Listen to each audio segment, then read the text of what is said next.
No ar, Faixa Livre, rádio jornalismo de verdade, a informação de primeira qualidade, a interpretação e os comentários das notícias, entrevistas, o contraditório.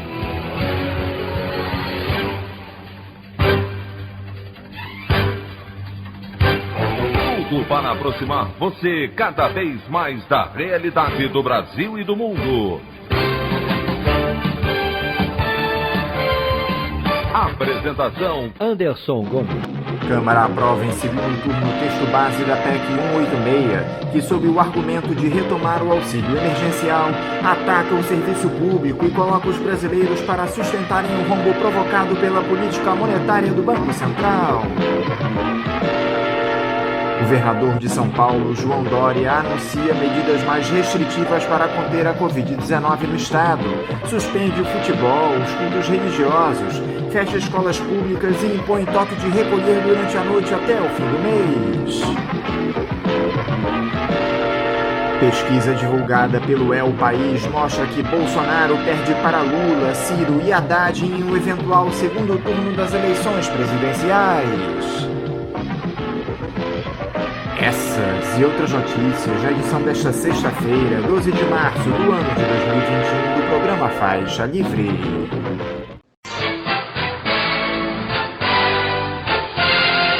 O comentário de Anderson Gomes.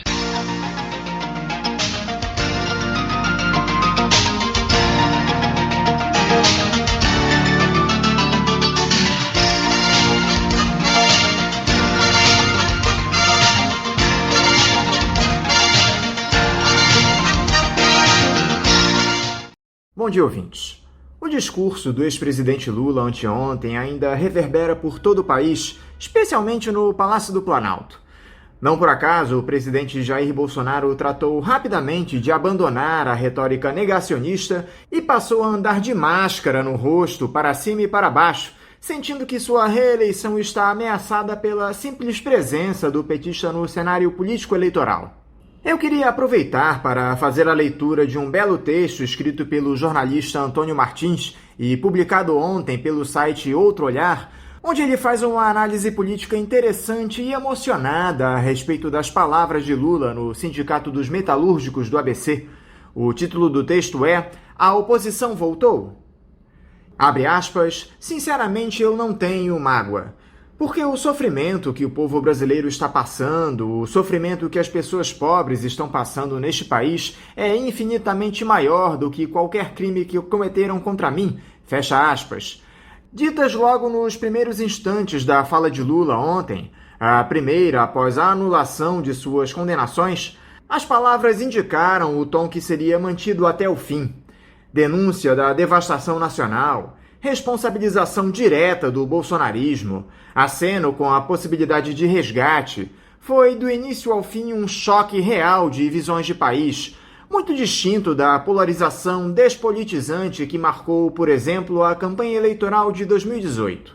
1h20 depois, a pandemia, suas mortes e seu rastro de devastação prosseguiam, mas algo havia mudado. O país era um pouco menos refém dos crimes sociais em série praticados pelo duo Bolsonaro-Paulo Guedes. O discurso de Lula mostrou quanto o projeto dos dois é frágil, quando colocado diante de um campo político alternativo. Deu alento aos milhões que buscam outro país possível, mas também dividiu o bloco formado por ultradireita e neoliberais, que o digam o tratamento favorável nos telejornais da Globo ou os tweets de Rodrigo Maia. E, máxima demonstração da hipótese, obrigou o capitão não apenas a dar resposta, mas a submeter seus gestos políticos aos do oponente. As imagens de Bolsonaro vestindo máscara para anunciar uma tentativa de compra de vacinas poucas horas depois são impagáveis. Elas indicam que sua narrativa entrou em curto-circuito e sua margem de manobra política pode estreitar-se muito em breve. Por que a oposição a um projeto de destruição nacional demorou tanto a voltar, se ela é tão possível? No futuro, longos estudos de ciência política poderão dedicar-se ao tema. O importante agora é manter a chama acesa. O campo político alternativo que se expressou ontem na fala de Lula não pode ser um ente raro, que dá o ar de sua graça em ocasiões de gala, onde se reúnem convidados seletos. Precisa estar presente nas UTIs abarrotadas, nas periferias onde a população é forçada a se aglomerar, na angústia da juventude que se enxerga sem futuro. A perspectiva de outro país precisa estar inscrita em letras garrafais na mente de milhões. Isso se faz produzindo fatos políticos novos a cada dia. Há enorme espaço e os dois eixos imediatos de ação são óbvios. Vacinas e lockdown para não morrer de Covid. Auxílio emergencial decente para não morrer de fome. E como garantia indispensável para que a população possa permanecer em casa. Em torno desta agenda elementar, a oposição ao bolsonarismo tem espaço de ação quase infinito para formar opinião pública. Pode denunciar, questionar e principalmente propor. Como fazê-lo articuladamente, deixando para trás a dispersão de forças que se arrasta, ao menos desde a eleição de Bolsonaro. A proposta mais prática parece ser a lançada há algumas semanas por Guilherme Boulos. Organizar uma mesa com as lideranças do campo progressista para chegar a um denominador comum de projeto para o país e, eventualmente, a uma candidatura única para 2022. Mas talvez seja possível ir um pouco além. Como já disse o próprio Boulos, não haverá 2022 sem 2021. As ações comuns precisam ser desencadeadas já, e para construí-las não basta a esquerda institucional. É preciso mobilizar a vasta rede de ativismo e pensamento progressista existente fora dos partidos. Imagine, por exemplo, como proposto com insistência por Miguel Nicoleles, um Estado maior de defesa do Brasil que, mesmo sem poder de Estado, reúna cientistas e referências do movimento pelo direito à saúde em diálogo com os partidos. Ele poderia servir de contraponto concreto à negligência do governo, apresentaria soluções para a garantia de vacinas, sondaria, por exemplo, as providências necessárias para ampliar rapidamente a produção do Butantan e da Fiocruz, pensaria formas de realizar com eficácia, enquanto isso, lockdowns efetivos, que reduzam a mortandade e impeçam o colapso completo dos sistemas de saúde. Imagine também uma proposta de auxílio emergencial decente, formulada por um grupo de economistas de competência reconhecida e sustentada por um esforço de comunicação conjunto dessa mesa de unidade. Ela desmontaria com facilidade o discurso frágil, mas no momento quase único, segundo o qual não há recursos para ir além dos R$250 e é preciso compensá-los atingindo os serviços públicos e o funcionalismo. Ela se desdobraria em pressões sobre o Congresso, mobilizações virtuais, vídeos, memes, panelaços coordenados. Ela abriria um horizonte de ação comum, hoje ausente. O leque de possibilidades é imenso. A porta está aberta. A eficácia de um discurso alternativo real ficou clara. Passou da hora de construí-lo. A opinião do Faixa Livre. Bandeirantes, 1360. Estamos apresentando Faixa Livre. Voltamos a apresentar Faixa Livre. Estamos de volta, ouvintes, com o início da edição de hoje do programa Faixa Livre, que tem na sua produção a jornalista Celeste Sintra, auxiliada pela também jornalista Natália Moraes, tendo no comando do áudio o Francisco. Meu bom dia a todos. E meu bom dia também a você, que pode aqui participar nos enviando mensagens eletrônicas para o endereço ouvinte@programafaixalivre.com.br ou ainda registrando suas participações diretamente nas nossas redes sociais. No Facebook, nossa página é o Programa Faixa Livre. No Twitter e no Instagram, para deixar o seu recado, basta seguir os perfis @PGMFaixaLivre. Lembrando que as participações por telefone estão inviabilizadas, pois durante o período da pandemia do novo coronavírus, nosso programa está sendo gravado no dia anterior à sua veiculação. Pedimos desculpas aos nossos ouvintes que costumam interagir conosco desta forma, mas foi a maneira encontrada pela equipe do Faixa Livre para mantê-los informados sobre o que acontece no país e no mundo com essa nossa visão crítica e, ao mesmo tempo, preservando a saúde dos profissionais que levam o programa ao ar. O Faixa Livre pode ser acompanhado também pelo nosso aplicativo para celulares com sistema operacional Android. O nome do aplicativo é Programa Faixa Livre. Os ouvintes também têm acesso à transmissão pelo nosso site, o www.programafaixalivre.com.br, ou pela página da Associação de Engenheiros da Petrobras, a AEPET, uma das nossas entidades patrocinadoras, no www.aepet.org.br. Para quem perdeu alguma das edições ou quer ouvir novamente o Faixa Livre, os áudios das entrevistas e editoriais estão disponíveis no nosso podcast, nos aplicativos Spotify, Deezer e Castbox. E dando início às nossas entrevistas, eu cumprimento o ex-presidente da Ordem dos Advogados do Brasil do Rio de Janeiro, a OAB-RJ, e ex-deputado federal pelo Partido dos Trabalhadores, o Adi Damus. O Adi Damus, bom dia! Bom dia, Anderson. É sempre um prazer estar aqui com você, com seus já muitos ouvintes, né? E para tratar desses assuntos que são tão importantes, né? Essa semana foi uma semana que marcou, né, a conjuntura brasileira, depois da pasmaceira que vem desde o golpe, e o jogo político está completamente, né, de cabeça para baixo em relação a como estava antes. Então vamos bater um papo aí sobre esse novo cenário brasileiro, né? Adi, muito obrigado por você estar novamente conversando aqui conosco no Faixa Livre. Adi, parece que aos poucos as coisas vão voltando para o seu devido lugar, ainda que com muitos prejuízos ao nosso país. Eu me refiro evidentemente àquela decisão do ministro Edson Fachin, que julgou a Justiça do Paraná incompetente para apreciar os inquéritos do ex-presidente Lula na Operação Lava Jato, encaminhou os processos para o juízo de Brasília e devolveu por tabela os direitos políticos a ele. Eu quero primeiro saber, Adi, como é que o Partido dos Trabalhadores reagiu a essa decisão do magistrado do STF? Fez-se justiça, na opinião de vocês? A Operação Lava Jato cometeu uma série de irregularidades, de crimes, né, de desrespeitos à lei e à Constituição. Uma das questões que a defesa do Lula, nós sempre batemos nessa tecla de que a vara de Curitiba, 13ª vara, era incompetente para o julgamento dos processos envolvendo o presidente Lula. Ela não detinha competência territorial. Para que os nossos ouvintes saibam o que eu estou falando, é importante frisar que uma pessoa qualquer um de nós que queira ingressar em juízo com alguma questão, não pode escolher o juiz, né? Não, eu vou escolher aquele juiz porque acho que ele vai julgar favorável a mim. Isso não pode. Assim como o juiz também não pode escolher processo. Esse aqui eu vou julgar, esse aqui eu não vou julgar.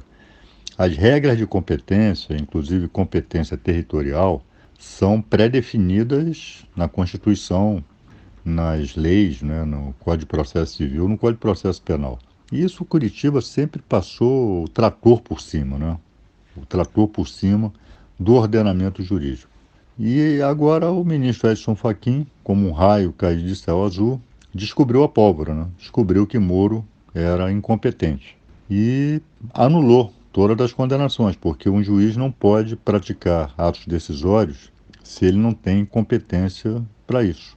Então essa decisão, independentemente das reais motivações do ministro Edson Fachin, é claro que ela foi comemorada, está sendo comemorada, né? Não só pelo Partido dos Trabalhadores, mas por todos aqueles que prezam, né, o Estado de Direito.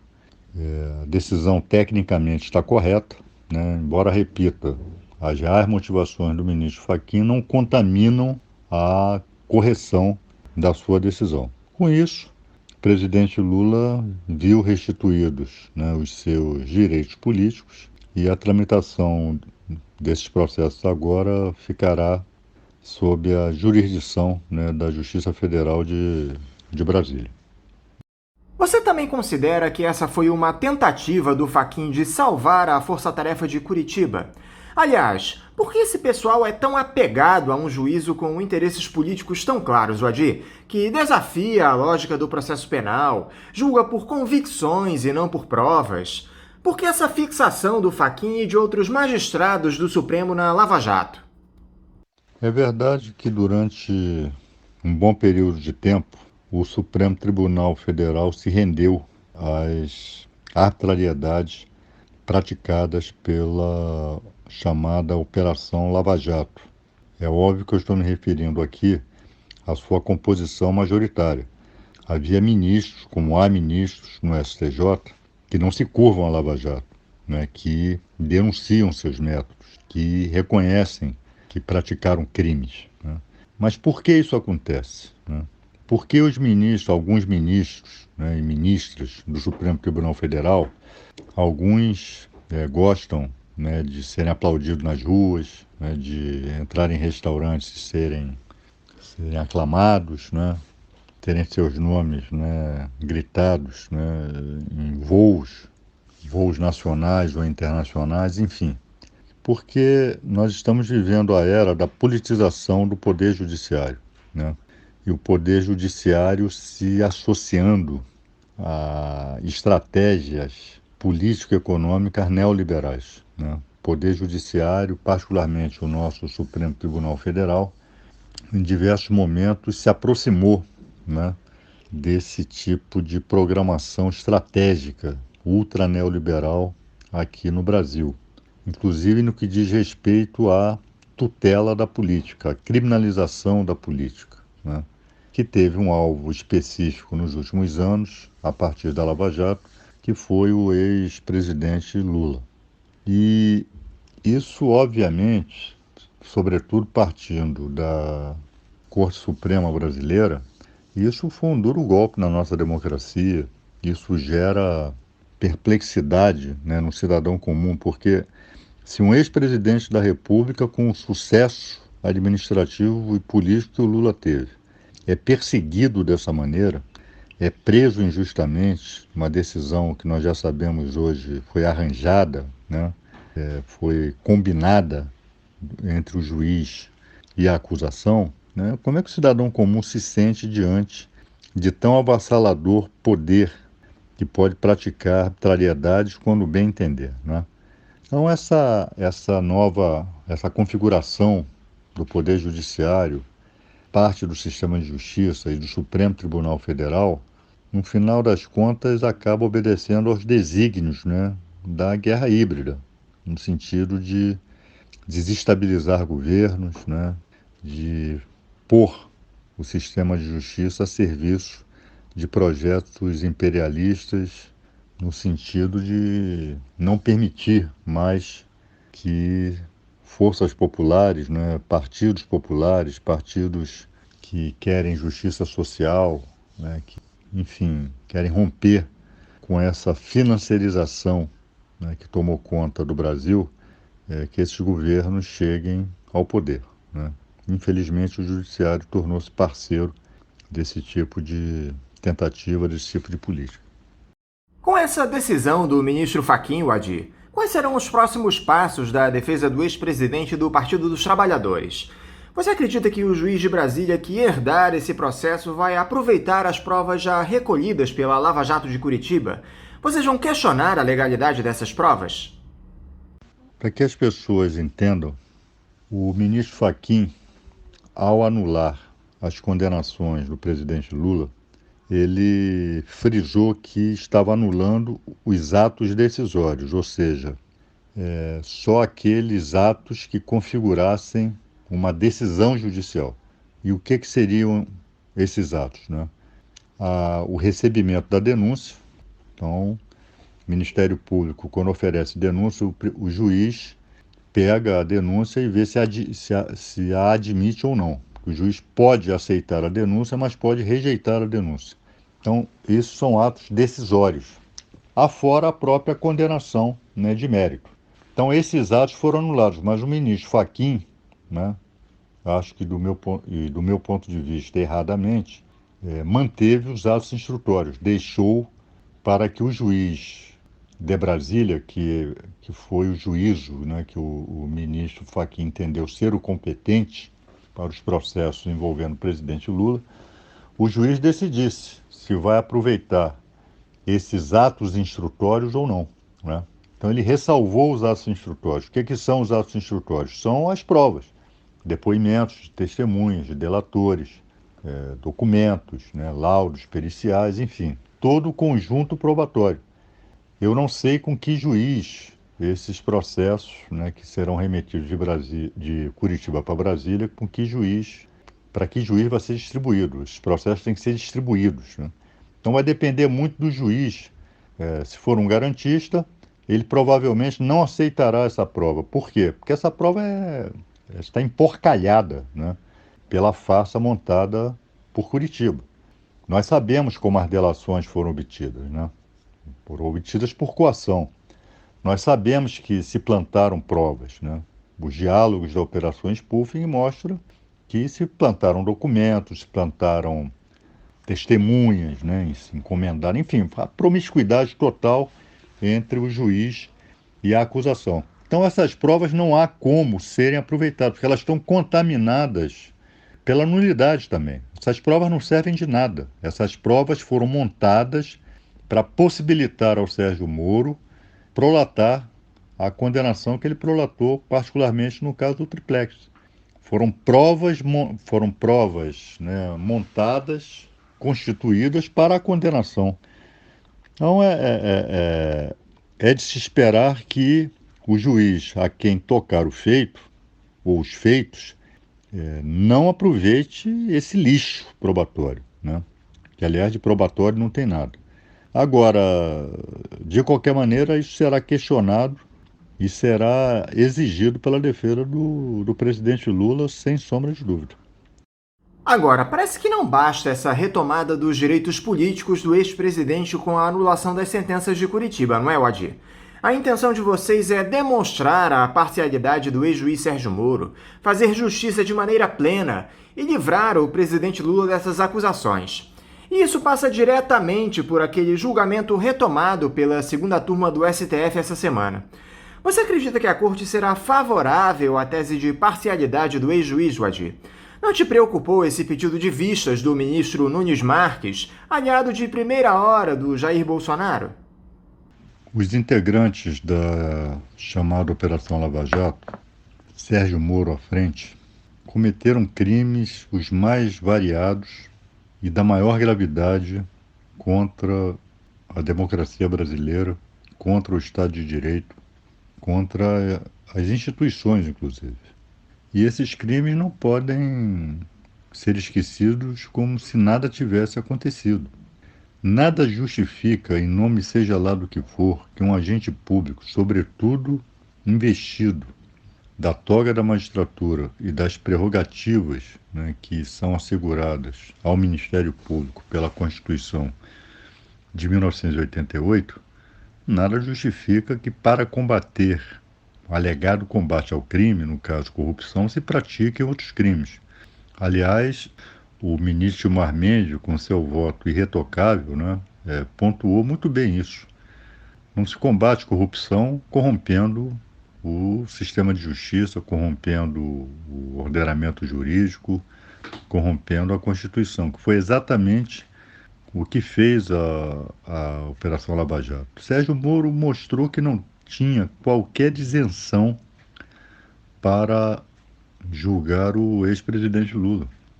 Não tinha qualquer isenção para conduzir esse processo. Ele era um desafeto do ex-presidente Lula. Aliás, ele comparou os seus embates com Lula a um ringue de boxe, né? Como é que um juiz faz isso? Usa essa metáfora em relação a um acusado, a uma pessoa, a um réu, a uma pessoa que ele vai julgar, né? Que ele já queria colocar na cadeia, né? Então isso demonstra, o próprio Moro confessa que jamais teve imparcialidade, jamais teve isenção, né? E os diálogos, tanto os anteriores publicados pela chamada Vaza Jato, né, quanto esses que estão sendo revelados, né, na Operação Spoofing, mostram que Moro fazia um jogo combinado com a acusação, que ele e Dallagnol montaram um processo, montaram uma farsa, né?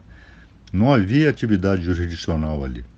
Havia um pelotão de fuzilamento, né? Havia um estado de exceção. E tendo como alvo, dentre outros, mas sobretudo, né, como alvo principal, o ex-presidente Lula. Então, eu, sinceramente, não consigo conceber outro resultado no julgamento que foi sobrestado, né, no Supremo Tribunal Federal com pedido de vistas. Não consigo conceber outro resultado que não seja o reconhecimento da suspeição do Moro, né, do senhor Sérgio Moro, e a anulação de todo o processo. E, diferentemente da decisão do ministro Fachin, né, que ressalvou os atos instrutórios, reconhecida a suspeição do juiz, todos os atos por ele praticados, inclusive atos instrutórios, né, não só os decisórios, seriam, como eu espero, serão anulados. Agora, quanto ao ministro Cássio Nunes, eu não afirmo de forma peremptória tratar-se de um aliado de primeira hora de Jair Bolsonaro, né? O fato de ter sido nomeado por Jair Bolsonaro não o transforma em aliado, né? Nem de primeira hora, nem de hora nenhuma, né? Esse pedido de vistas que, de fato, me surpreendeu, mas isso não exemplifica uma suposta cumplicidade com Jair Bolsonaro. Por falar nesse julgamento, Adi, o que é que você achou daquele voto do ministro Gilmar Mendes, onde ele detonou a Lava Jato, o Sérgio Moro, fez uma série de ironias, até a jornalista da Globo ele citou como parte desse conluio. Se saiu bem o Gilmar Mendes, Adi? O ministro Gilmar Mendes, ele é conhecido, né, já há muito, por quem acompanha a vida judicial, por quem acompanha inclusive a vida política, né? Ele é conhecido por sua contundência verbal, né? O ministro Gilmar é um polemista, detentor de grande saber jurídico, né? Mas que ele complementa, né, o seu acervo jurídico com uma contundência, uma virulência, né, em determinados votos, em determinados pronunciamentos, que chamam a atenção. Eu até fiz uma comparação nesse julgamento, no voto do ministro Gilmar Mendes, acerca da suspeição do Sérgio Moro. Eu comparei a um boxer, né, um lutador de boxe, que sabe que o oponente é mais fraco e resolve brincar com o oponente no sentido, vou esmurrar esse sujeito até o último round. No último round eu nocauteio, né? Foi o que o Gilmar fez com o Moro. Deu muita pancada até a conclusão do voto, até o nocaute, né? Um voto, do meu ponto de vista, um voto escorreito, um voto lapidar, né? O ministro Gilmar foi muito, apesar da contundência, mas ele foi metódico, tinha índice o voto dele, né? Então ele foi pegando cada uma das acusações contra Sérgio Moro que denotassem a sua suspeição. O ministro Gilmar discorria sobre ela, né, com muita precisão jurídica, né, mas com a contundência de sempre, né. Então o ministro Gilmar foi muito bem, né, conduziu muito bem o seu voto, não deixou pedra sobre pedra no que diz respeito à atuação de Sérgio Moro como juiz, né, parcial, como juiz sem isenção. Ou seja, o ministro Gilmar quis dizer, né, a quem estava assistindo, talvez até para os estudantes de direito, para aqueles que um dia querem ser juízes, deu um exemplo negativo. Esse aqui é um exemplo de como não deve ser um juiz. Esse aqui é um exemplo de alguém que usou a toga para conspurcar a Constituição, para conspurcar o Estado de Direito, né, para rasgar o ordenamento jurídico. E não é aceitável, né, que tenhamos juízes desse tipo. Então, nesse sentido, o voto do ministro Gilmar foi um voto muito bom, foi um voto, né, lapidar. O PT pensa em buscar uma punição a essas condutas criminosas, tanto do ex-juiz como dos procuradores da Lava Jato, Adi. É possível se pensar em uma condenação do Sérgio Moro? Como é que isso se daria? Me parece que usar esses diálogos que foram obtidos de maneira ilegal como prova dos ilícitos não seria suficiente, não é, Wadir?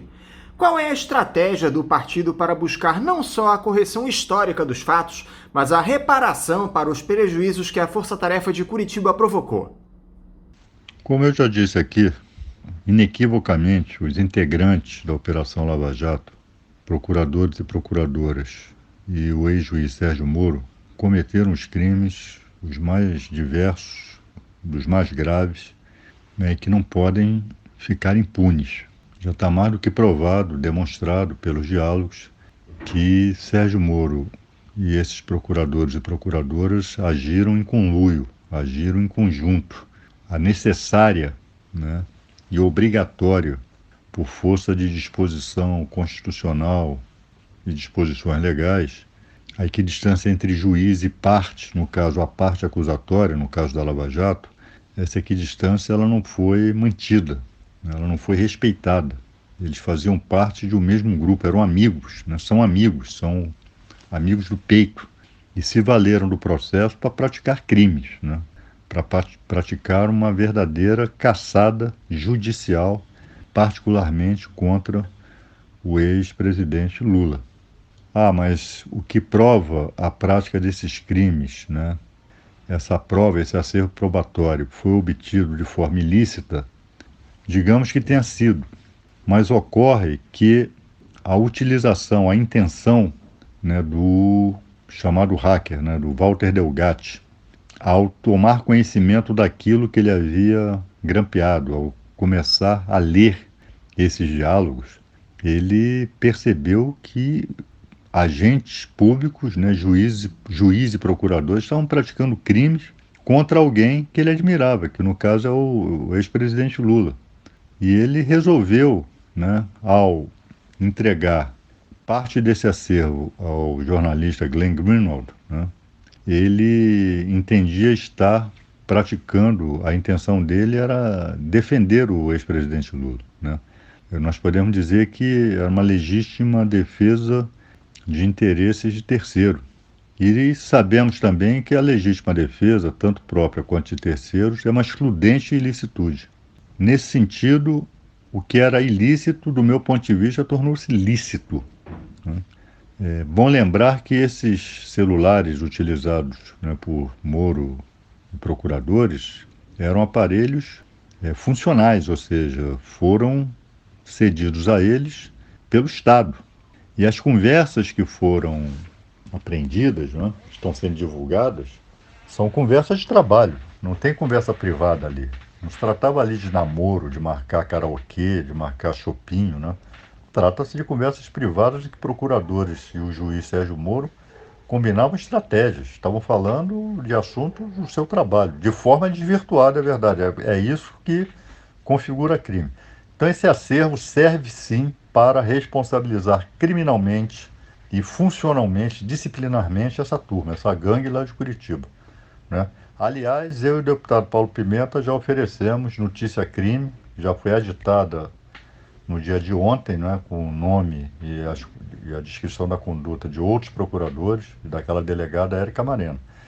Esperemos que o Ministério Público brasileiro não haja, né, como a ditadura, né, que jogou para debaixo do tapete os crimes dos seus agentes, né, crimes gravíssimos, né, contra a humanidade. E como é que você analisou o discurso coletiva que o ex-presidente Lula fez na última quarta-feira, Wadir? Você acha que ele se portou da maneira devida? Fez com que o povo brasileiro recuperasse um pouquinho da esperança por dias melhores? Eu considero o discurso de ontem, dessa quarta-feira, do presidente Lula, um dos maiores discursos, né, um dos maiores pronunciamentos que eu já ouvi na minha vida, talvez o maior, né? Eu fiquei impressionado com a forma e com o conteúdo, né? O presidente Lula falou como um verdadeiro estadista. Se isso embute uma candidatura em 2022, não vejo problema nenhum nesse sentido. O presidente Lula tem toda a legitimidade agora, né, confirmada pela decisão do Supremo Tribunal Federal, que, enfim, reconheceu a sua inocência. E estou falando de inocência mesmo, tá? Essa história da Globo, não, eles só anularam as condenações. Não, se anulou as condenações, a situação do presidente Lula é igual a minha, a sua, a de quem não tem condenação. Quem não tem condenação é inocente. Então o presidente Lula é inocente, foi inocentado com as anulações, a anulação de suas condenações. O comportamento do presidente Lula foi um comportamento escorreito, um comportamento estadista, não é? Falou para todos os segmentos da sociedade brasileira, falou para os trabalhadores, falou para os empresários, falou para os políticos, falou para os militares, né? De uma forma absolutamente altiva, né? De uma forma clara, de uma forma como um presidente deve fazer, como um estadista deve fazer. E óbvio que fez o necessário confronto com o Bolsonaro. E aí não resiste, não há termo de comparação, né? Nós estamos falando de alguém, nós estamos falando de um estadista, e não de um rato, né? Não de um sujeito vulgar, né? De um sujeito escatológico. Aliás, essa comparação que algumas pessoas fazem defendendo o Bolsonaro, né? Defendendo a sua vulgaridade, comparando isso ao povo brasileiro. Não, o povo brasileiro é assim, por isso que o povo brasileiro se identifica com ele. Isso não é verdade. O povo brasileiro não é vulgar, o povo brasileiro não é escatológico, não é grosseiro, né? Não é bandido, não é miliciano, né? O ex-presidente Lula mostrou, como homem do povo que é, né, como se pode chegar ao coração do povo, como se pode dialogar com o povo de uma maneira simples, de uma maneira inteligível, né, sem ser vulgar, sem ser grosseiro. Ele fez a crítica à imprensa brasileira sem um xingamento, né? E o que nós vimos, inclusive, da grande maioria dos jornalistas?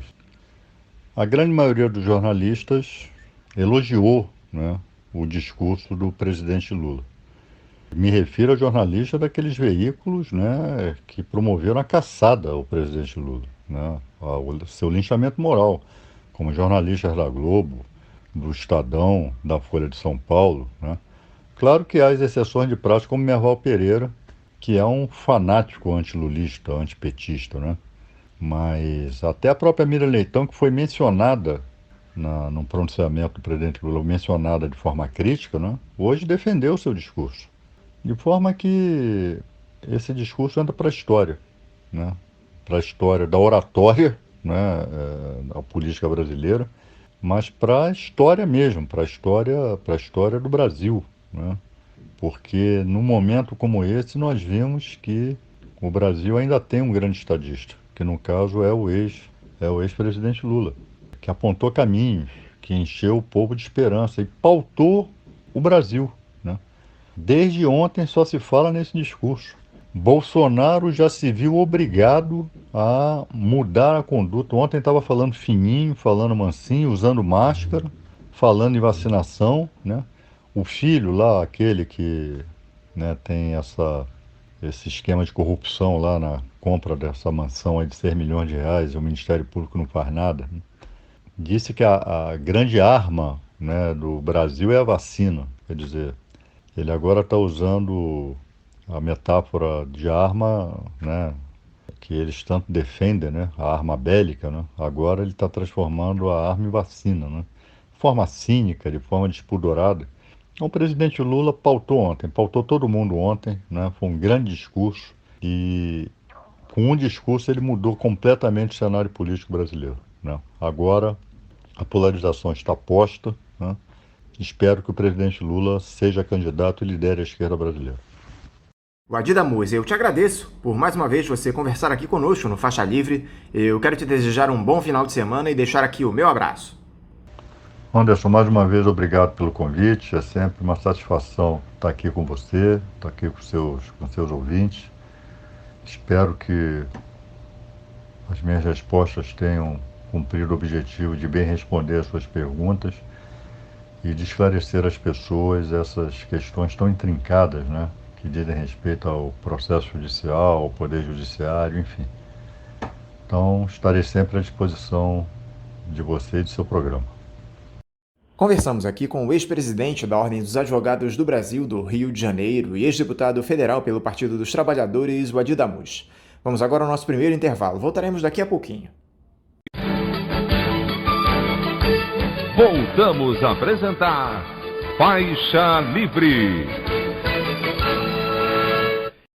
Estamos de volta, ouvintes. Nós tínhamos agendado para o programa de hoje uma entrevista com o professor da Escola de Serviço Social da Universidade Federal do Rio de Janeiro, a UFRJ, Mauriase. Mas, infelizmente, por conta de um problema pessoal, ele não pôde nos atender no programa de hoje e sentiu um mal-estar e conversará conosco aqui nos próximos dias. Eu estimo, inclusive, as melhoras para você, tá bom, Yazi? Por conta disso, nós vamos repetir a entrevista que nós fizemos ontem com a professora da Universidade Federal Fluminense, Virgínia Fontes. Virgínia Fontes, bom dia! Bom dia, Anderson. Bom dia a toda a equipe do programa Faixa Livre. Bom dia, Celeste. Bom dia, ouvintes. Virgínia, muito obrigado por você estar aqui novamente dialogando conosco no Faixa Livre. Virgínia, a história do Brasil começou a ser reescrita essa semana em 2 atos. Primeiro, aquela decisão do ministro do Supremo Tribunal Federal, Luiz Edson Fachin, que tentou salvar a honra da Operação Lava Jato, considerando a Vara de Curitiba incompetente para julgar os inquéritos referentes ao ex-presidente Lula, os encaminhando para a Justiça Federal de Brasília e devolvendo os direitos políticos ao petista. Essa tentativa desesperada do Fachin acabou produzindo o segundo ato, esse muito mais contundente, que foi a retomada da votação pela segunda turma da Corte da suspeição de Sérgio Moro na análise dos processos envolvendo Lula, dado seu interesse político na condenação do ex-presidente. O julgamento acabou não sendo concluído por um pedido de vista do ministro Nunes Marques. Primeiro, Virgínia, como é que você analisa essa decisão do Edson Fachin, que retoma, ao menos momentaneamente, a legalidade no nosso país? Oi, Anderson. Eu não acredito que a história do Brasil esteja sendo reescrita. Infelizmente, porque continua a mesma história pelo alto. Essa decisões do Supremo, decisões parlamentares ou presidenciais, são decisões pelo alto. A história só será reescrita no Brasil quando o verdadeiro protagonismo popular e das classes e massas trabalhadoras organizadas, seus movimentos sociais, definirem os papéis e a vida social que queremos. De fato, você pergunta se essa decisão do Fachin retoma a legalidade. Bom, eu diria que a atuação do Fachin foi triste. E você, inclusive, já mostrou isso na pergunta. Ele estava tentando salvar a Lava Jato da evidência escandalosa do comprometimento total do juiz, da equipe de procuradores e dos tribunais que atuaram nesse processo. E ele estava tentando salvá-los apesar disso tudo. Então, portanto, tentar salvar a gravidade do que fizeram. Ora, isso significa que a conquista que a gente tem nesse caso é uma conquista parcial da verdade histórica, mas muito parcial. O que o Fachin fez foi deslocar o foro e não simplesmente averiguar ou abrir uma averiguação verdadeira sobre o conjunto total daquele processo. Então, portanto, a gente temos de festejar seguramente a melhoria da condição do Lula, mas ainda é algo de muito parcial. E mesmo a derrota do Moro, o que eu espero que venha acontecer no julgamento que está em curso e que foi adiado, é ainda muito parcial, pois ele simplesmente está avaliando, é um foro jurídico, avaliando a atuação do Moro, que foi totalmente parcial, ilegal, etc., do Moro, dos procuradores e do tribunal que referendava os seus julgamentos. O que é fundamental hoje é retirar a influência do empresariado no Estado brasileiro, na política brasileira e nos partidos políticos brasileiros. Essa é a maior corrupção no país e dessa silêncio absoluto na grande imprensa. Esse açoite em praça pública, da qual a Lava Jato está sendo vítima, Virgínia, encerra de uma vez por todas essa tentativa de se criminalizar a atividade política com interesses espúrios.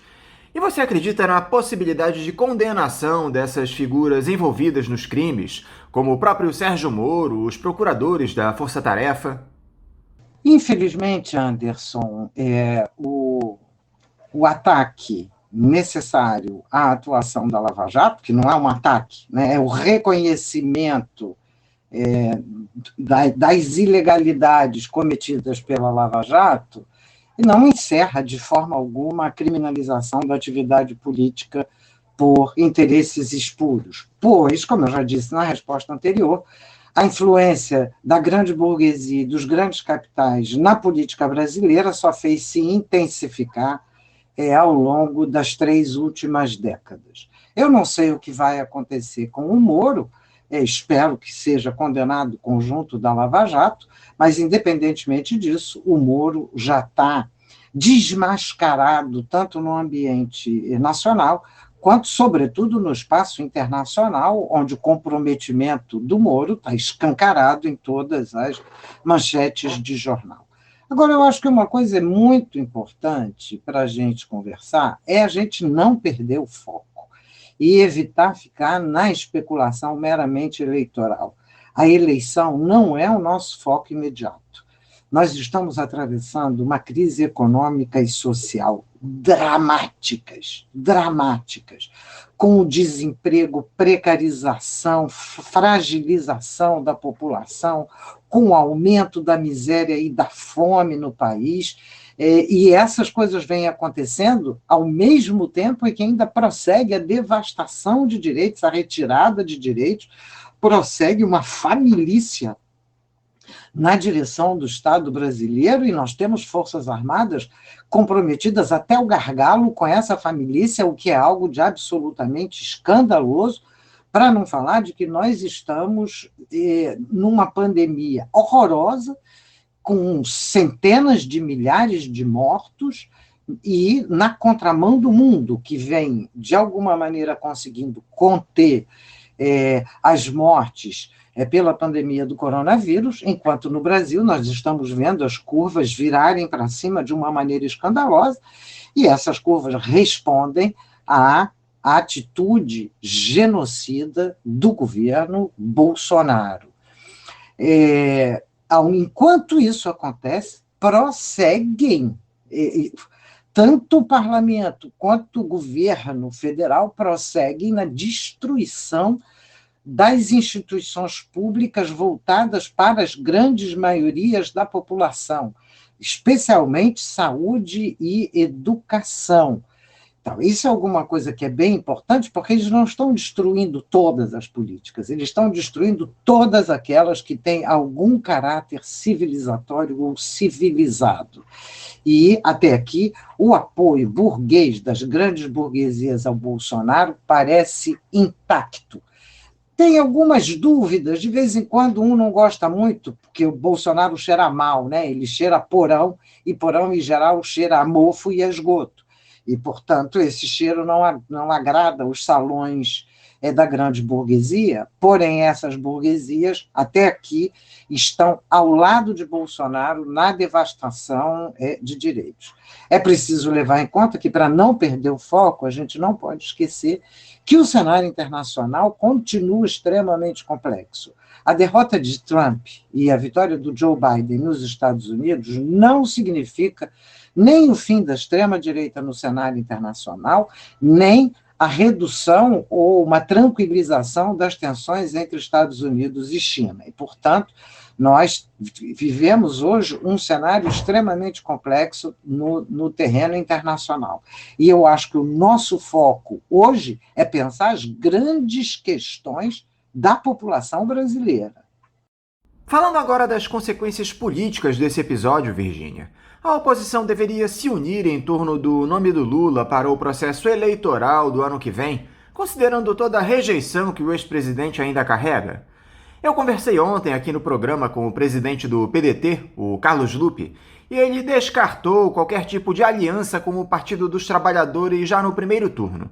O Guilherme Boulos, pelo contrário, o virtual candidato do PSOL ao Palácio do Planalto, se disse disposto a estar ao lado do petista. Seria a melhor estratégia colocar nas costas do Lula a esperança para derrotar o bolsonarismo em 2022, Virgínia?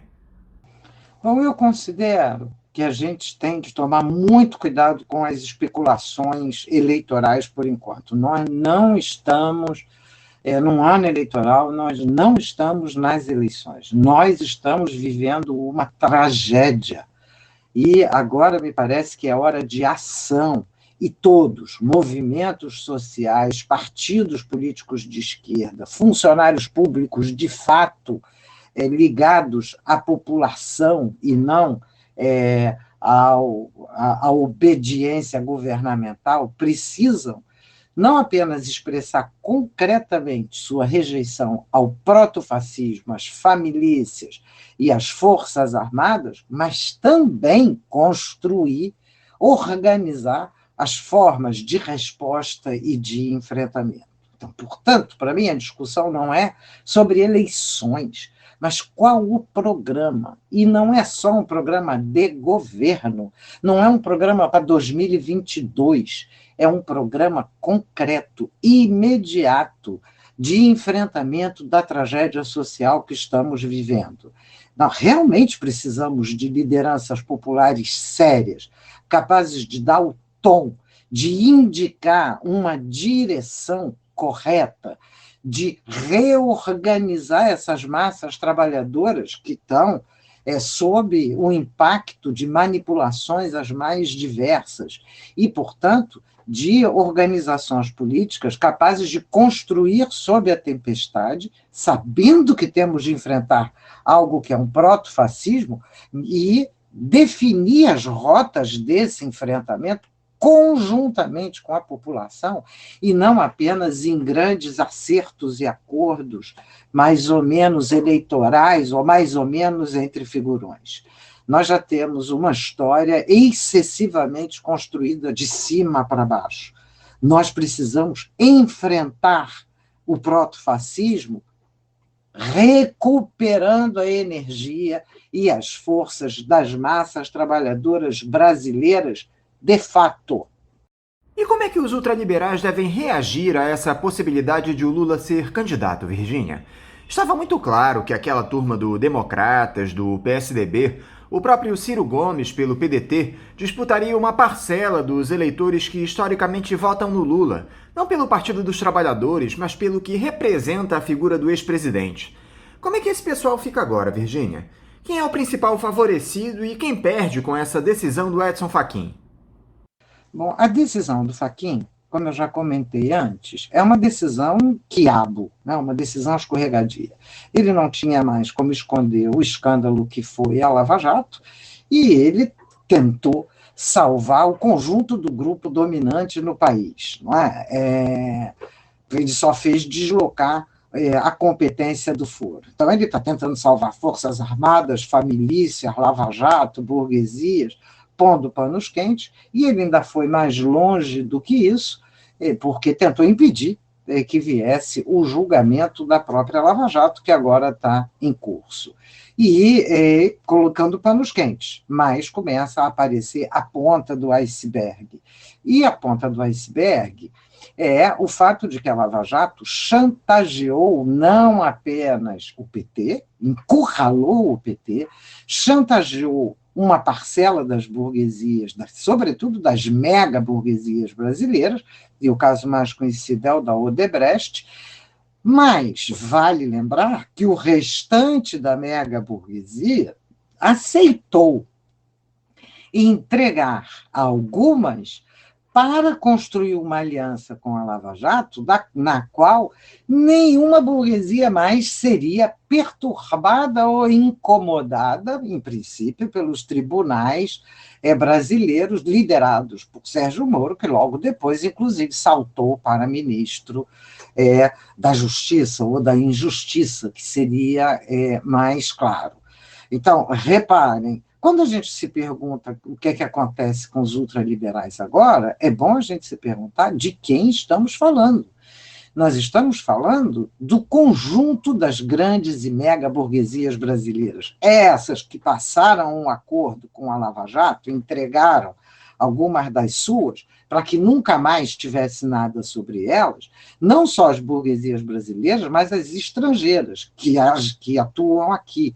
E juntas, elas carregam fabulosos lucros, apesar da pandemia. Essas burguesias ultraliberais, e algumas até mesmo proto-fascistas, fizeram o golpe desde 2015 e 2016. A gente não vai esquecer o pacto da Fiesp, né? Elas apoiaram Temer, apoiaram Bolsonaro, apoiaram o proto-fascismo de Bolsonaro, contanto que a atuação deles fosse para extorquir direitos das classes trabalhadoras no país. Em plena pandemia, elas pressionaram e continuam pressionando para contaminar os trabalhadores, porque foram lá exigir que as suas atividades, as mais díspares, fossem consideradas como atividades essenciais. Portanto, é uma pressão para contaminar os trabalhadores. E ainda deram degradantes espetáculos públicos da intimidade entre essas burguesias e o governo federal. E vale lembrar daquele espetáculo do Bolsonaro atravessando a Praça dos Três Poderes para ir com uma comitiva de empresários ao Supremo, exatamente para exigir maior contaminação da população.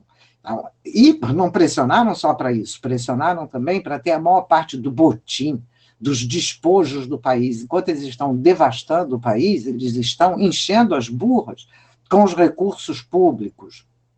E eles receberam, eu não sei nem qual é a proporção, mas é algo em torno de 10 vezes mais foi para o pequeno punhado das burguesias do que todo o auxílio emergencial.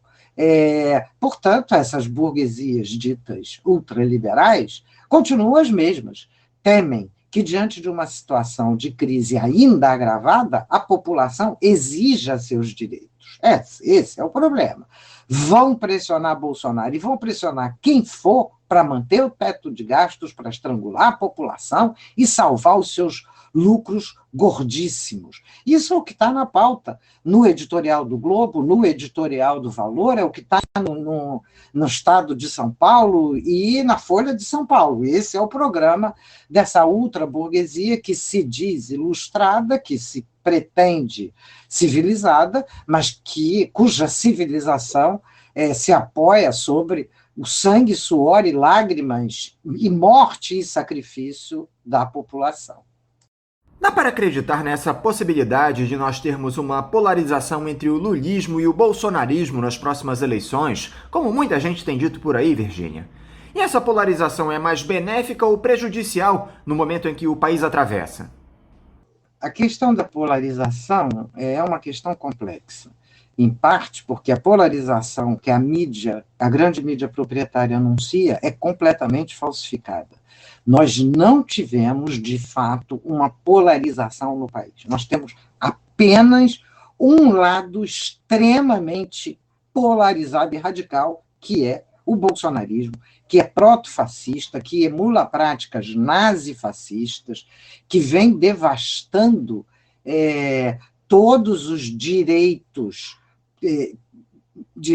populares e abrindo espaço para o conjunto do empresariado, que se manifesta contra as mulheres, se manifesta contra os indígenas, se manifesta a favor da devastação ambiental, dos agrotóxicos, dos incêndios, das milícias no campo e nas cidades, que se manifesta contra os negros, contra os LGBTQI+, contra a educação de gênero, contra a educação sexual da juventude, que é algo de absolutamente fundamental. Portanto, nós temos apenas um lado polarizado, que é o lado Bolsonaro, e ele só existe exatamente porque ele conseguiu, via manipulação e via apoio, né, de forças armadas, milícias, polícias, e muita manipulação de mídias, principalmente mídias sociais,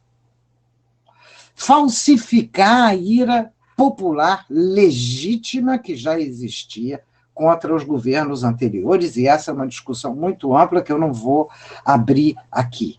Mas Bolsonaro não enfrentou nenhuma polarização, e dizer que Fernando Haddad era polarização contra Bolsonaro foi a falsificação que a grande mídia proprietária fez.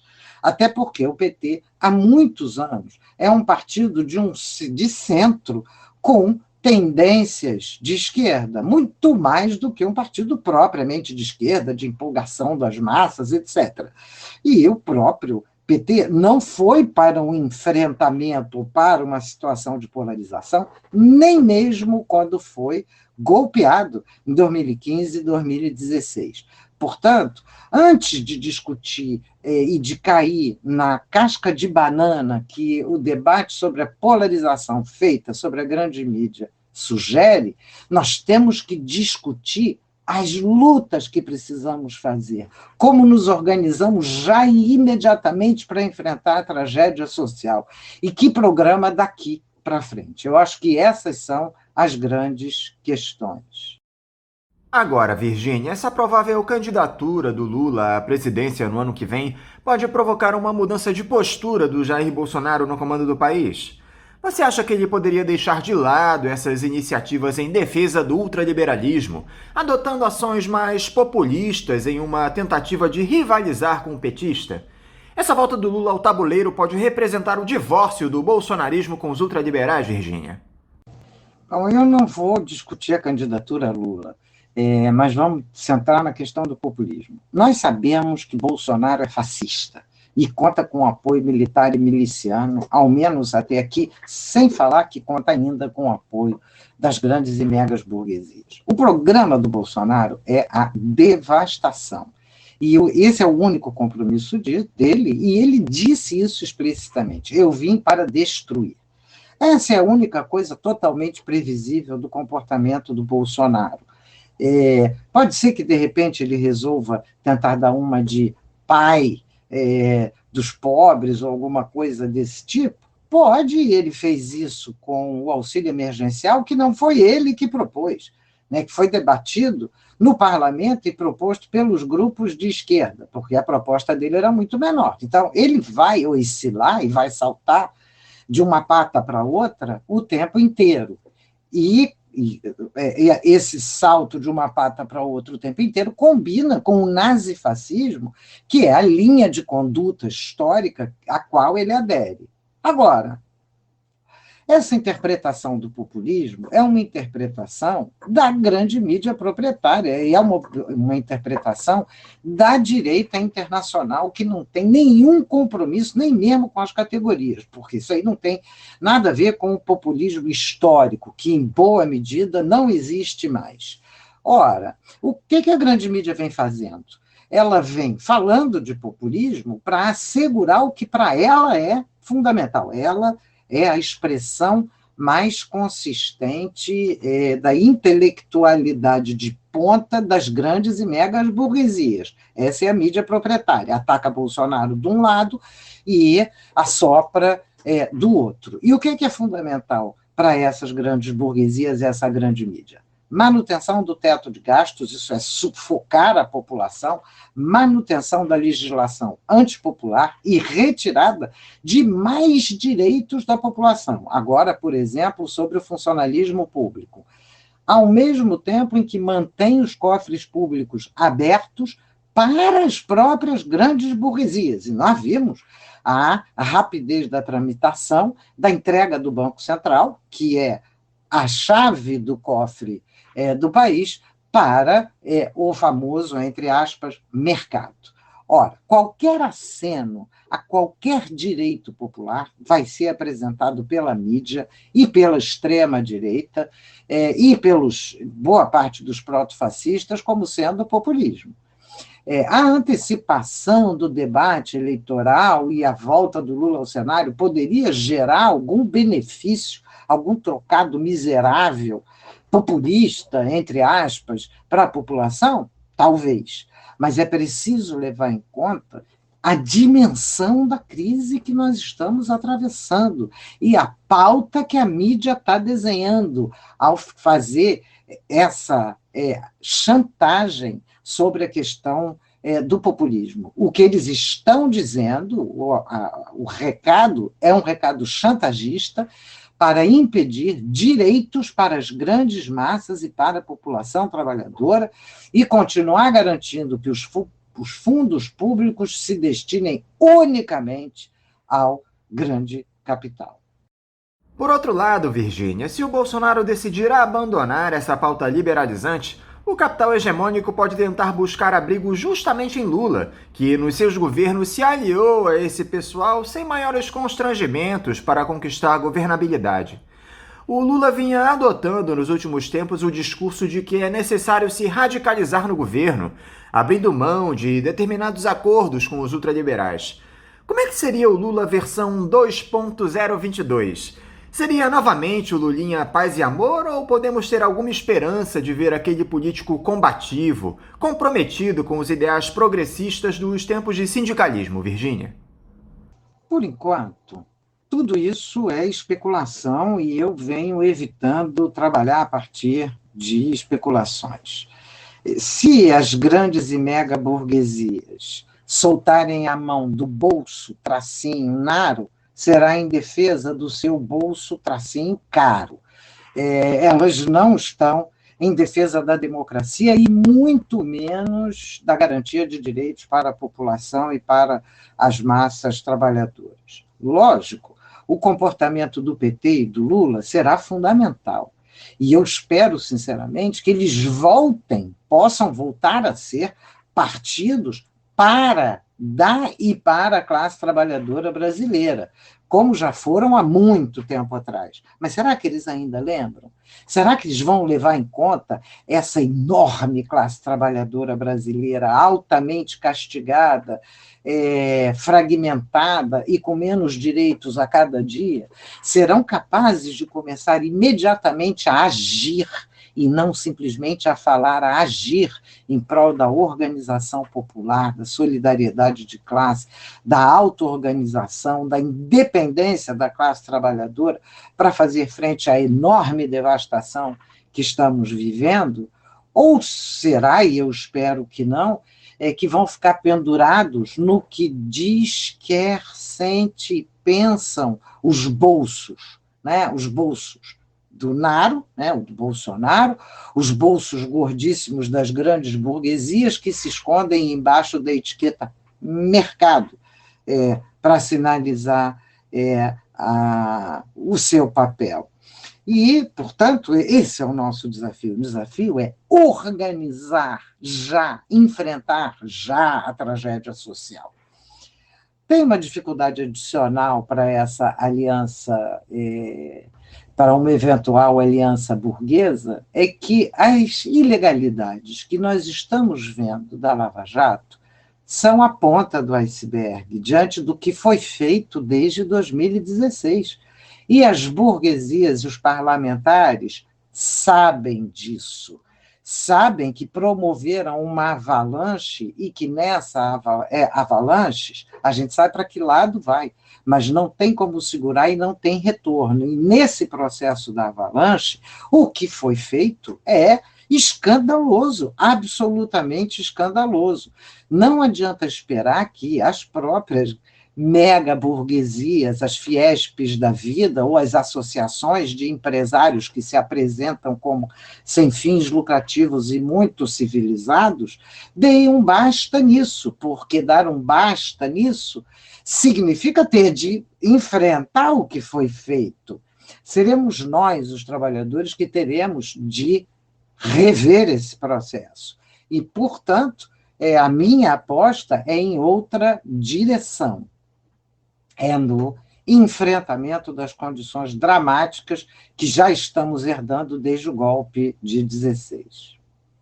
Virgínia, eu não poderia deixar de ouvir a sua opinião a respeito dessa gestão genocida do Jair Bolsonaro na pandemia de Covid-19. Nos aproximamos a passos largos das 300 mil mortes pela doença no país. Quase 2.000 brasileiros vão a óbito por dia em um cenário onde não há vacinas, e o ex-capitão chama a doença de mimimi e frescura.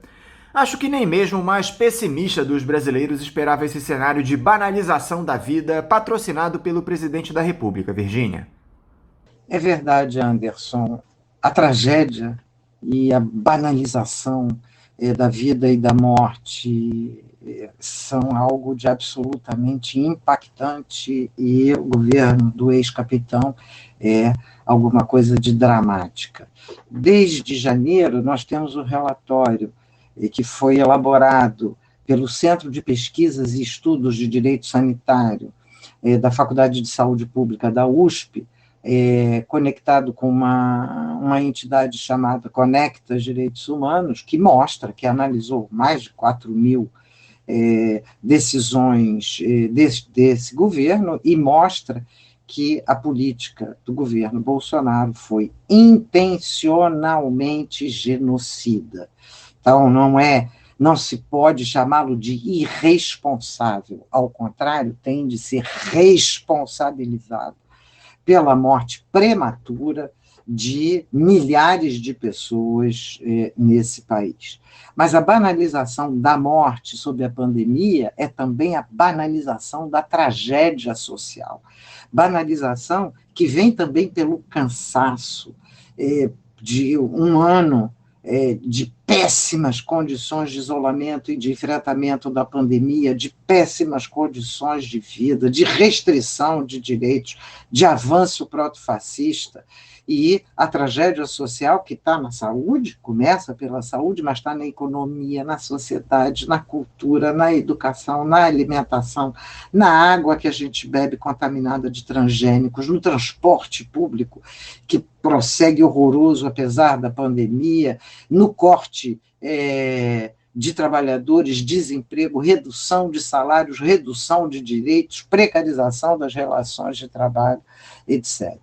Então, nós não podemos reduzir a nossa existência aos soluços eleitorais, né? Enquanto isso, no dia a dia, o conjunto das burguesias, conjunto das classes dominantes, porque as burguesias têm a seu soldo muitos interessados, né? Elas não é apenas o proprietário último, mas um conjunto de proprietários, e eles vêm manipulando o conjunto das nossas vidas e estão até aqui diretamente associadas ao genocídio da população feita por Bolsonaro e à tragédia social que se abate sobre nós.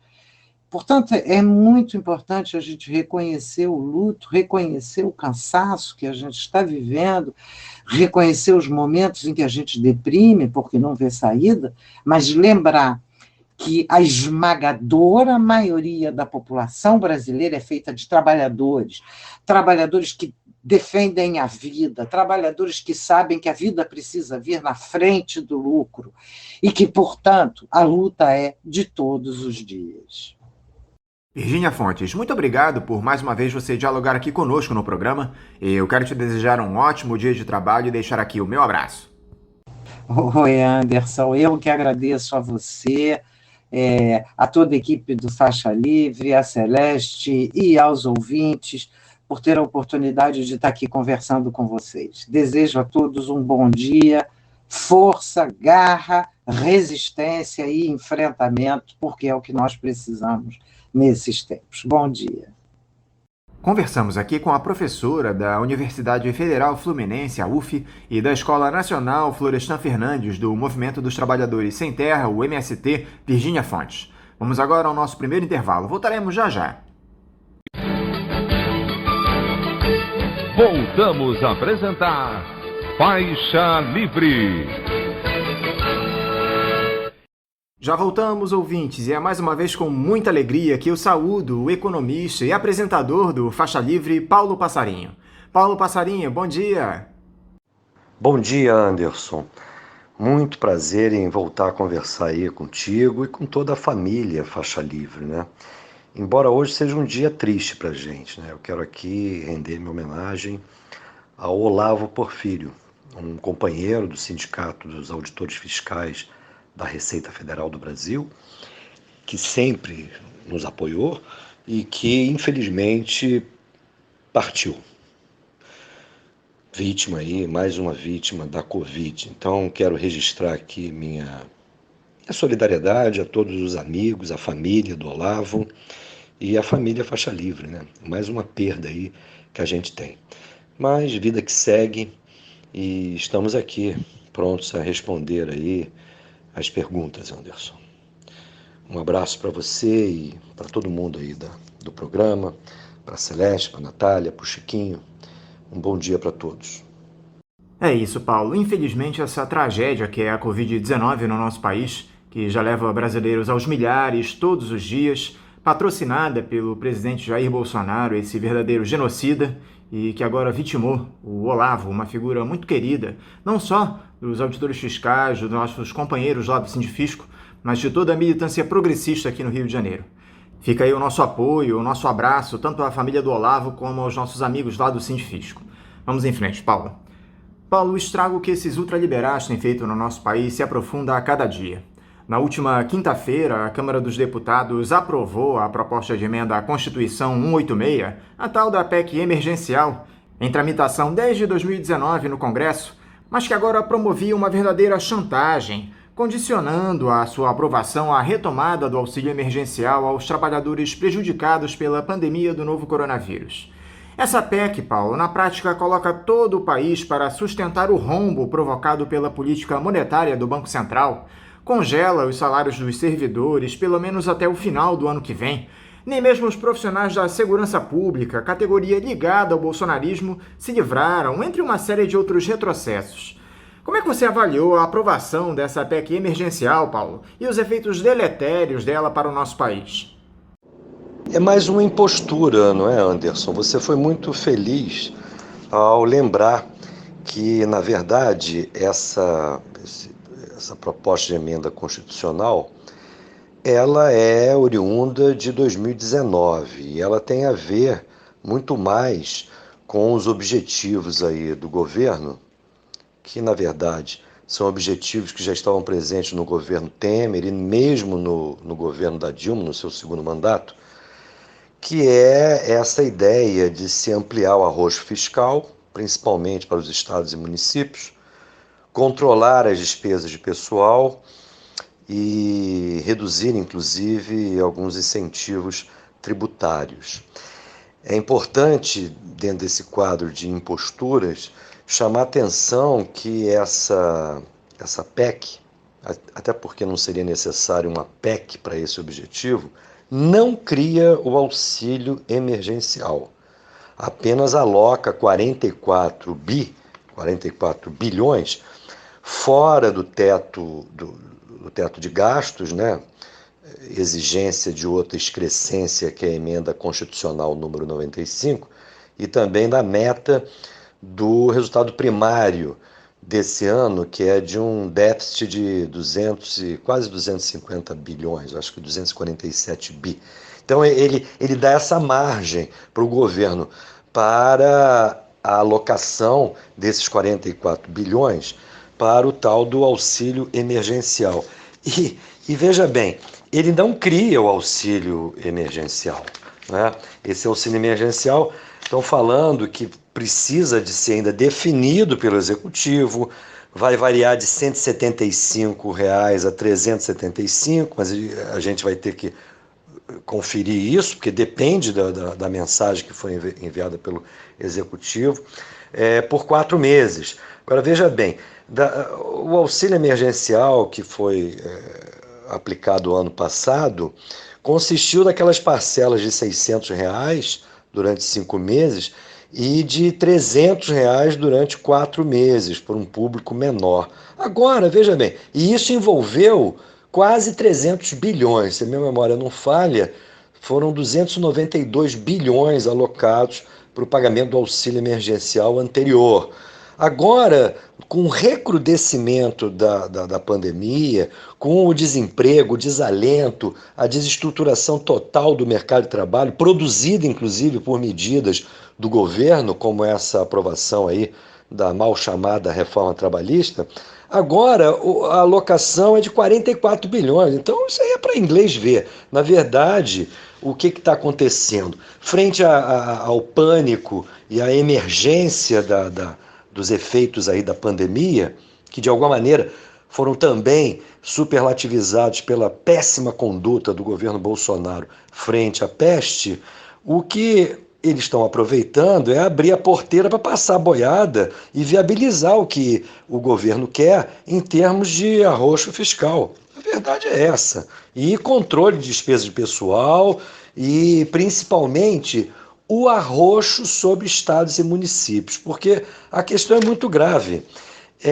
Na prática, e isso através de uma emenda constitucional. Eu quero ver aí os futuros candidatos à presidência da República, quais que vão ter a coragem de claramente investir contra essa verdadeira subversão que vem sendo feita na Constituição Federal desde praticamente 1990, né? A nova Constituição foi aprovada em 88, continha uma série de avanços sociais.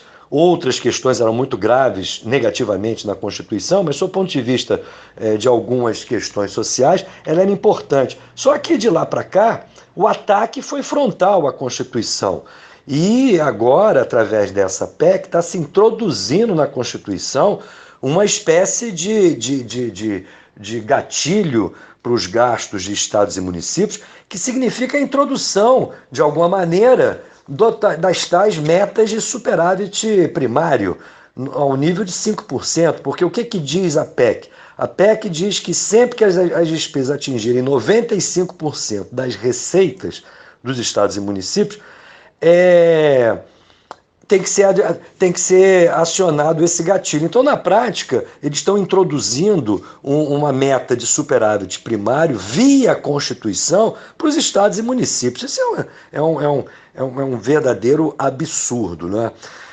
A oposição tentou bloquear isso de qualquer maneira, e aí saiu aquele acordo aí para o segundo turno, que seria a possibilidade aí, não de reajustes salariais, mas de promoções e progressões, né? Nas carreiras aí. Dizem que para contemplar a base bolsonarista de policiais e etc., né?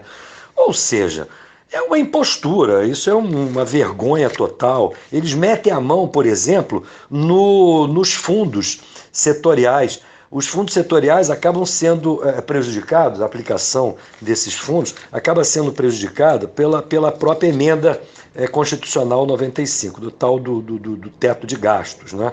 Então eles estão fazendo o quê? Eles estão permitindo o desvio de recursos até 2023 do que não foi utilizado nesses fundos. É o fundo das telecomunicações, o fundo do meio ambiente e por aí vai. Então é uma vergonha.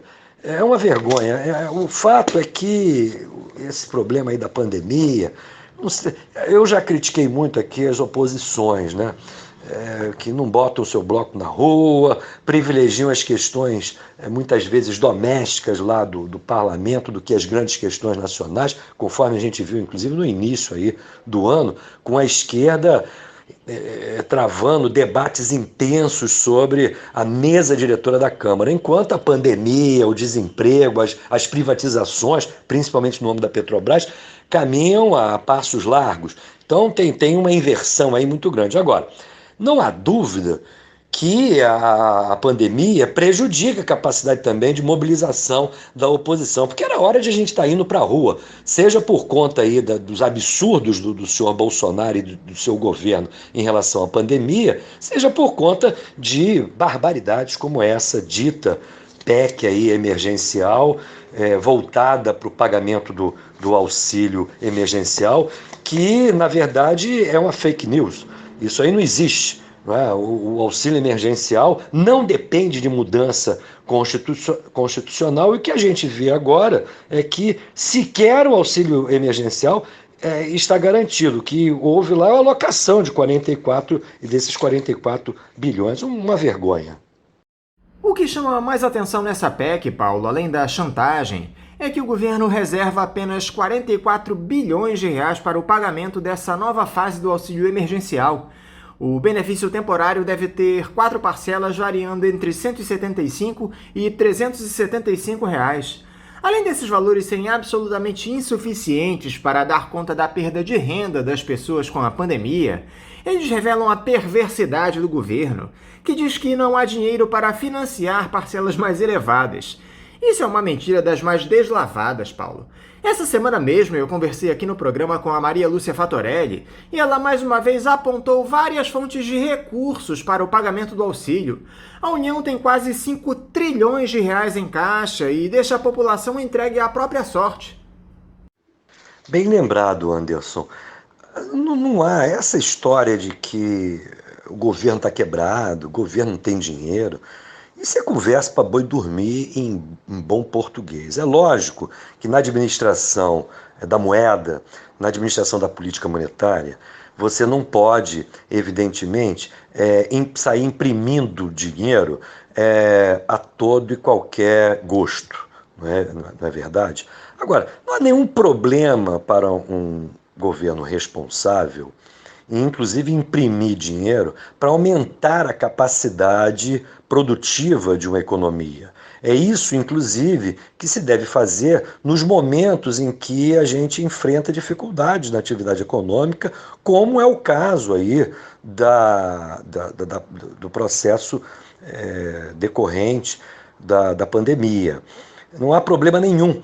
O problema é que, para a turma da grana, para os rentistas, como se fala, para a turma que tem muito dinheiro e precisa que uma parte desse dinheiro seja remunerado a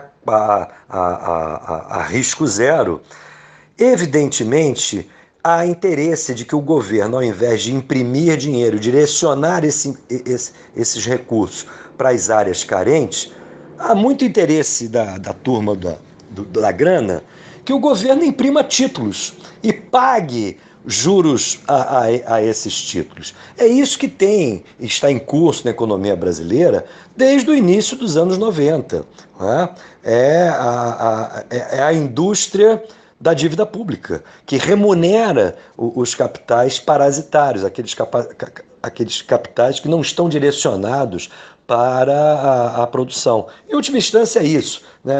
Simplificando uma discussão aí econômica. E a história recente do país mostra que quando há necessidade de recursos, eles não faltam. Nós já tivemos na fase de implantação do real aquele chamado PROER, o Programa de Reestruturação do Sistema Bancário, que despejou muito dinheiro em prol da concentração bancária e da formação desse verdadeiro oligopólio que nós temos hoje, com bancos privados, inclusive estrangeiros, atuando aqui dentro do Brasil. Nós já assistimos também toda aquela farra do ciclo de mega eventos, culminando com a Copa do Mundo, onde não faltaram recursos para a construção aí de arenas pelo Brasil afora, que aliás estão todas abandonadas, né? Sem a utilização, conforme era de se esperar. Então o que existe é um total controle da moeda por parte dos bancos.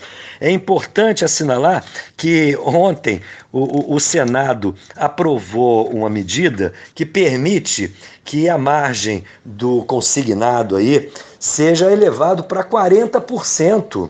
Veja bem, essa margem do consignado, ela abrange aí ao pessoal do INSS, aposentados do INSS e também servidores. Veja bem, é uma margem de recursos, então, que o governo está autorizando aos servidores, aos aposentados do INSS, de se endividarem.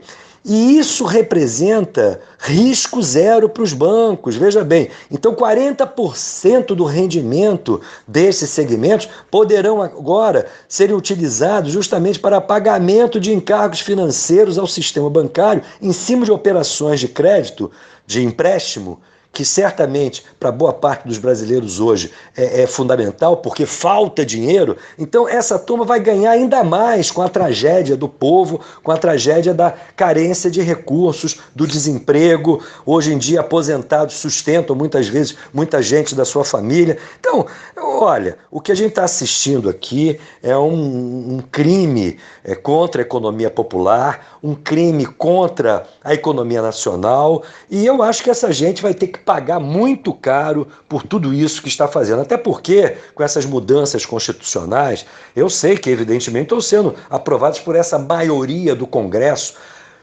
a maioria que foi conformada a partir dessas eleições de 2018, que foram, eu já repeti aqui várias vezes, completamente irregulares, né? Agora, inclusive, temos aí as confissões do senhor Vilas Boas, o general que era comandante do Exército, tanto de Dilma quanto de Temer, e que eu inúmeras vezes denunciei aí no Faixa Livre, inclusive a inoperância da oposição em cobrar desse Vilas Boas. Agora tem a confissão do próprio, através desse seu livro aí, autobiográfico, que é uma verdadeira peça de acusação contra ele mesmo, né? E as oposições continuam sem cobrar nada de ninguém, muito menos do próprio general Vilas Boas. Então, é uma situação muito grave, essa gente vai ter que pagar por todos os crimes que estão cometendo.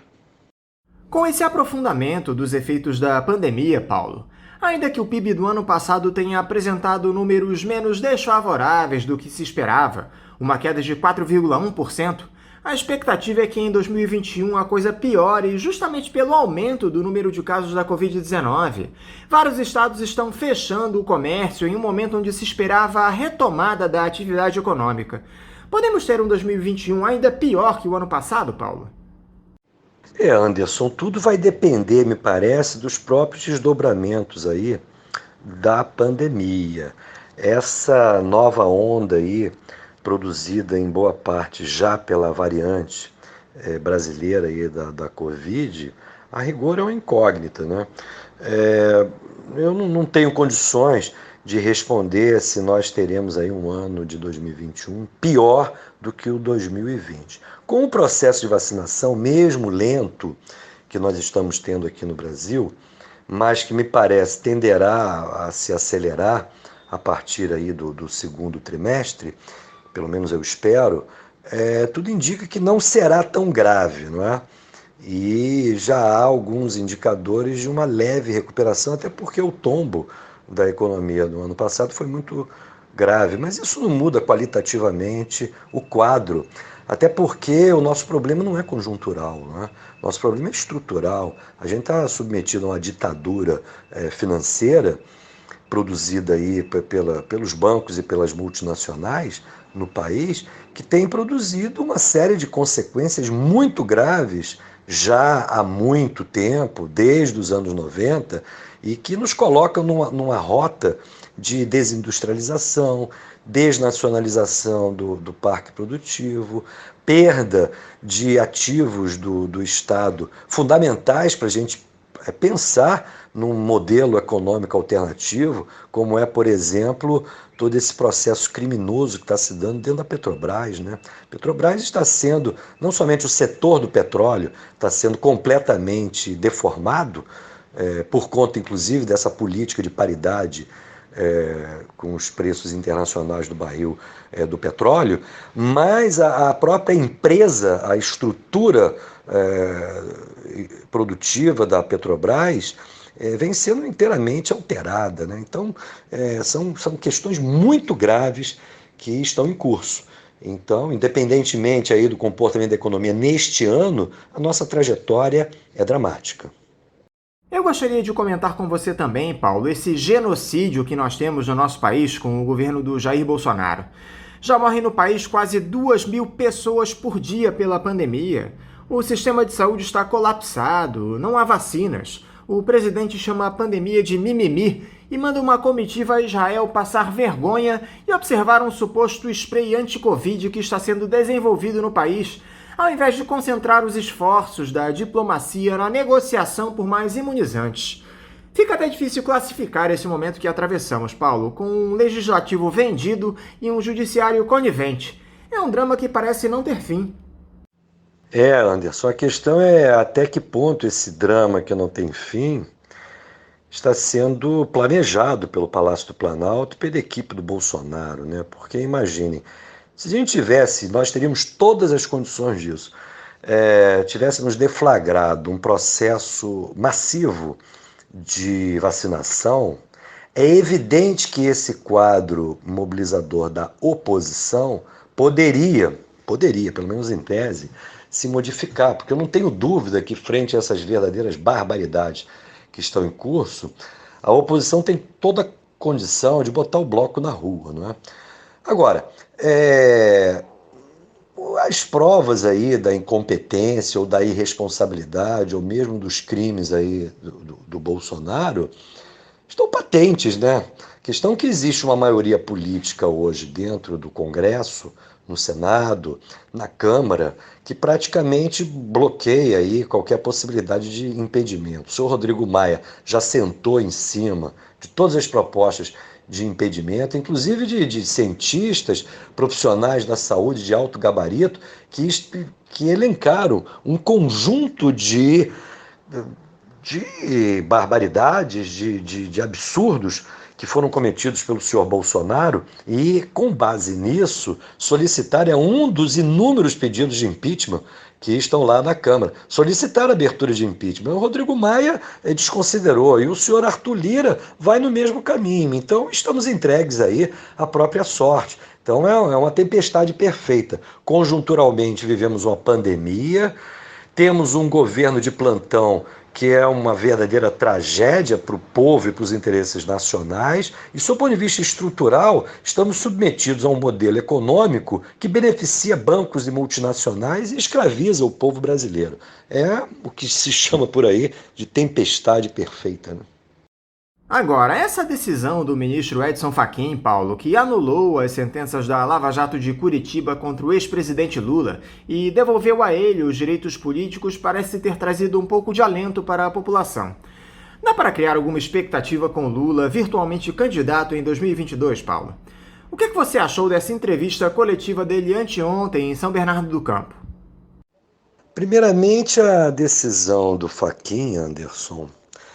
A rigor, o que há de se espantar é por que somente agora foi tomada, né? Porque esse processo do Guarujá, do triplex, ele é completamente irregular, não é? Ele nasceu a partir de uma notícia-crime baseada numa manchete, numa matéria da Folha de São Paulo, onde procurava se vincular aí uma espécie de presente para o presidente Lula em torno de um imóvel que, a rigor, não lhe pertencia, né? É bom recuperar essa história porque isso mostra o absurdo da justiça ter permitido que esse processo, em primeiro lugar, fosse aberto. Porque ele, me parece, ele não tem nem consistência. A família do Lula, porque parece que a dona Marisa tinha cotas lá numa construção que era feita por uma cooperativa que acabou falindo. E a massa falida, no tocante especialmente a esse empreendimento imobiliário, passou para a OAS, aquela empreiteira envolvida aí nos problemas das investigações da Lava Jato. E a OAS teria estabelecido tratativas, isso foi objetivo, com a família do presidente, para que não só a família, todos os cotistas lá do tal do empreendimento imobiliário teriam o direito de escolher imóveis. E parece, já que tinham as cotas, não é? E parece que houve interesse da família, inicialmente da família do Lula, da dona Marisa, na tal da cobertura, não é? Ou que a própria construtora possa ter oferecido para a família, afinal de contas, do ponto de vista, inclusive, de marketing do projeto imobiliário, eu imagino, para a OAS seria interessante apresentar lá o empreendimento imobiliário como já tendo um proprietário, no caso o ex-presidente Lula, morando na cobertura. Eu não sei de quem que foi a ideia, isso aí deveria ter sido investigado, da onde que surgiu. O fato objetivo é que, tendo ou não esse interesse, tendo esse interesse partido da dona Marisa ou da família do Lula ou partido da própria OAS, o fato é que o negócio não foi concluído. Então esse é o primeiro problema. Você não pode condenar ninguém por uma intenção, ainda que essa intenção esteja aí eivada de irregularidades, né? Ou que se possa apontar irregularidade. Houve uma intenção de um negócio que não foi concluído. Segundo, de acordo com o próprio Sérgio Moro, esses recursos que teriam sido expendidos na OAS, numa suposta reforma, porque também isso é outra polêmica, teria havido a tal da reforma suntuosa na cobertura ou não? Tem muita gente que diz que não houve reforma nenhuma, né? Bem, o que acontece? O próprio Sérgio Moro, no processo, admitia que os recursos aí, porventura usados pela OAS na obra, que sequer se sabe se existiu, não tem nada a ver com recursos desviados do Petrolão, lá da Petrobras. Então, veja bem, é um suposto crime que não foi concluído em Guarujá, então não se poderia ter como jurisdição para a tramitação desse processo a vara de Curitiba, não tem nada a ver. Por que somente agora uma instância superior, no caso o STF, através da decisão monocrática do Edson Fachin, toma uma decisão que já poderia ter sido tomada há anos atrás? Porque, me parece, a vara de Curitiba era fundamental no processo de instrumentalização da justiça em prol da impugnação da candidatura do Lula. Ou seja, não tinha nada a ver com a história do Petrolão, porque muita gente aí diz o seguinte, mas não vai se levar em conta as investigações da Lava Jato, que inclusive propiciaram devolução de recursos que foram roubados para o Estado? Não se trata de questionar as investigações da Operação Lava Jato que apuraram as corrupções dentro da Petrobras ou onde quer que seja. Essas investigações, elas têm que ser realizadas e os responsáveis devem ser punidos. Essa, pelo menos, é a minha opinião. Outra coisa é aproveitar o processo investigatório para utilizá-lo de forma política partidária. Por que só agora essas instâncias superiores, no caso o STF, tomam uma medida? Porque me parece que o objetivo estabelecido para a vara lá de Curitiba, junto com o TRF de Porto Alegre, aqueles 3 desembargadores, eles devem também prestar explicações a respeito de terem não percebido isso que agora o Supremo percebe. Ora, existia claramente ali um conluio, é essa palavra que eu me utilizo, para que esse processo, ainda que de forma inadequada, porque a jurisdição não, se é que há algum crime, a jurisdição não poderia ser Curitiba, foi colocado em Curitiba. Esse processo teve uma tramitação de tempo recorde, um monte de irregularidades. E somente agora está sendo tomada alguma providência, porque, evidentemente, as repercussões, inclusive internacionais desse caso, são escandalosas e, em algum momento, me parece que esse tipo de decisão seria inevitável de ser tomada. E agora o imbróglio está estabelecido, porque, evidentemente, o Lula retorna com toda a força ao cenário político, com seus direitos políticos restabelecidos e, no meu ponto de vista, candidatíssimo à eleição de 2022. Você me pergunta também a respeito do próprio, o que eu achei lá do discurso do Lula.